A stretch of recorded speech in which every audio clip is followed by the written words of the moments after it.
Army cyclists show their skill in a mass display of trick riding.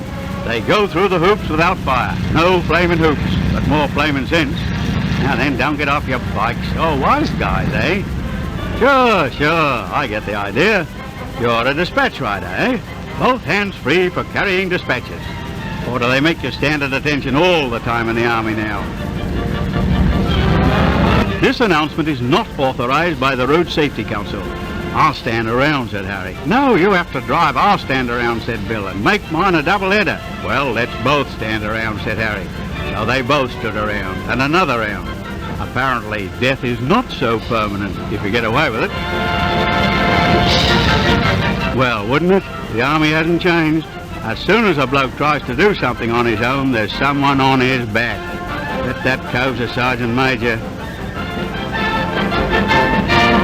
Yes, we know. You're in a sidecar and you've lost a wheel. What would happen if the Air Force went on like this? We can't be that short of equipment. Hey, you didn't sign for the wheel. Shooting through, eh? Well, keep running, because the QM's after you with a form to sign in triplicate. Go on, put it on, and next time, see your bike doesn't get around him properly dressed. Well, the Army's progressed since I was a kid. Look at them. Mechanized foot sloggers. Or maybe there are so many recruits, they're standing room only. I was only kidding. Go easy, blokes. Keep to the left, please. You'll be a sensation at the next tattoo. Oh, well, ta-ta, I mean tattoo.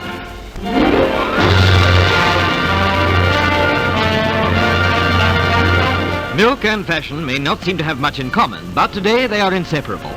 The Australian Guild of Fashion Designers holds a lunch hour display in Melbourne Town Hall for business girls. Schoolgirl dressmaking students are there too. Fashion and music while you eat. A parade of teenage styles in the latest designs. Smart but inexpensive. Ronnie Goodlett models blue gabardine pedal pushers, casual jacket and green suede shoes. What teenager wouldn't fancy herself in this outfit? If looks count for anything, it's a must. A Royal Stuart tartan jacket worn by Joan Lothar, Australian designed and Australian made. It certainly gives a girl ideas. A Vivian Lee print cocktail gown, a dress for any party. The model, for the gentleman's information, is Gwenda Masters. Joan Lothar again, this time in a grey worsted suit with peplum hepline.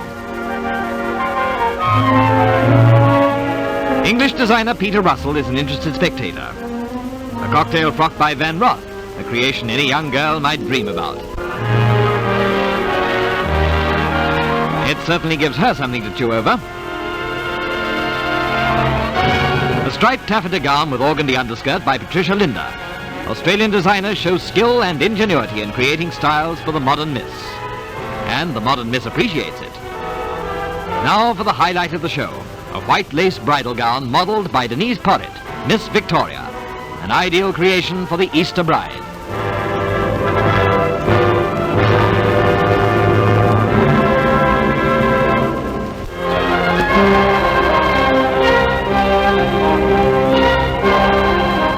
When a girl's giving a party, there's always a lot of fuss about her dress. When the girls are Japanese and the guests are Australian and New Zealand troops, well, everything has to be just so. A kimono foundation and a beautifully woven cloth obi, just like Madame Butterfly. Japanese girls believe it pays to advertise. That amazing tourist book hairdo is not really on the level. It's a wig, only worn by unmarried girls. She's a high-class Japanese, and if that wig means anything, no Australian soldiers married her, yet. She gets into her two-toed zori, and she's ready for the party. Enter the guests. A Maori officer and an Australian. First a little foot warming, and they're on their best behaviour, no holes in their socks. Tables in position and everyone snug. This is a skiaki party. Chicken, leeks, spinach, soy sauce, fresh eggs. And say, that looks like choice Moreton Bay fig leaf, probably from Hyde Park.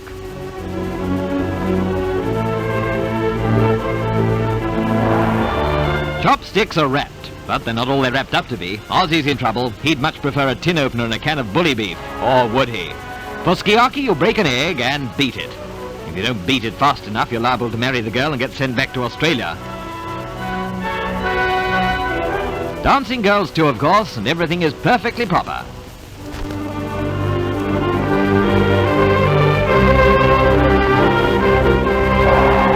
Each morsel of food is dipped in raw egg. Yes, that's what I said, before it's eaten. And more food is being put into the frying pan. The skiaki party can last anything up to 2 hours. How are you making out there, Kiwi?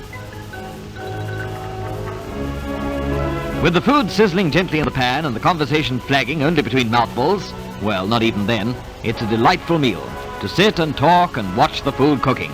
That's the essential feature of skiaki. It's a social occasion. Here's one Aussie who won't marry a Jap. Give him steak and eggs and make sure they're cooked.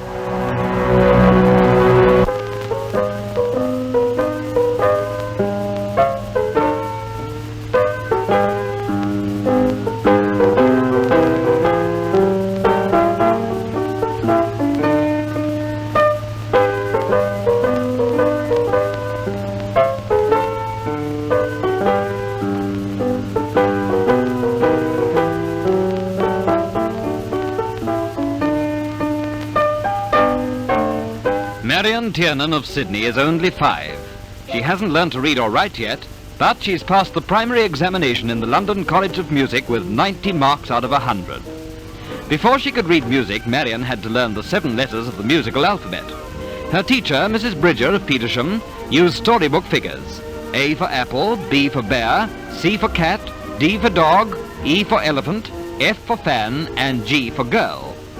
Marion's alphabet, for music only, ended at G. And when she'd learnt that, the really hard part began. Mrs. Bridger had to show her which note was F for fan and which was G for girl.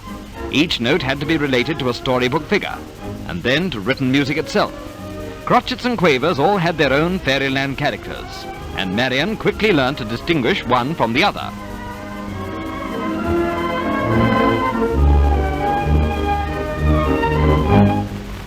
A ladder to the doll's house. The rungs are the lines, and between the rungs are the spaces of the treble stave, each marked with its own letter. And dancers on the maypole are marked to impress on this intelligent child's mind that sharps go up and flats go down. It took infinite patience and hours of concentration before Marion understood. Mrs. Bridger calls in the aid of a drummer boy to teach dotted notes. Each time he hits the drum, notes are lengthened half a beat. Tedious?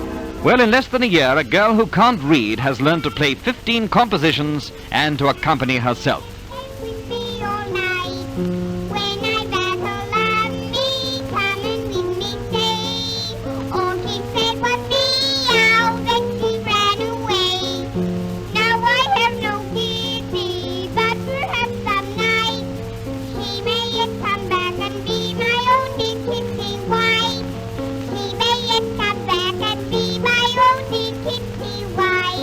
Marion has every right to smile.